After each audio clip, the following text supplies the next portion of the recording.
his question today is, did Dusty Rhodes ever have the feeling he was in some ways responsible for the loss of Jim Crockett Promotions? If so, did he ever publicly or privately apologize to the boys? And did he ever talk to Jim about feeling like he let himself and everyone else down? Was he ever in a rather low place because of it? I sincerely doubt it. It wasn't his fault, as we covered last week on the Experience in quite a bit more detail. Yes, Dusty had grand visions, but Jimmy Crockett was the boss. So if Jimmy Crockett didn't have the money to buy the plane, he shouldn't have bought the fucking plane. Or if he didn't have the money to support the size of the card, because that's one thing about Dusty. He'd draw a lot of money, but he'd have a lot of people on the card. That's the way you did it back then.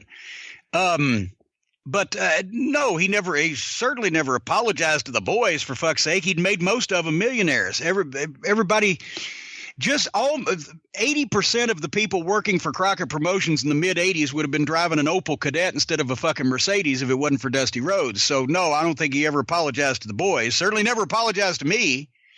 And I don't think he ever apologized to Jimmy, because I think Jimmy's the one that basically came out and took the blame and said, hey, the buck stopped with me in that shoot that he did a couple of years ago.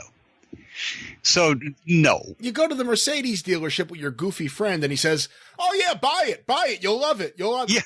And you do it. You can't say, well, I didn't have the money. Why did you tell me to buy it? You bought it. Exactly.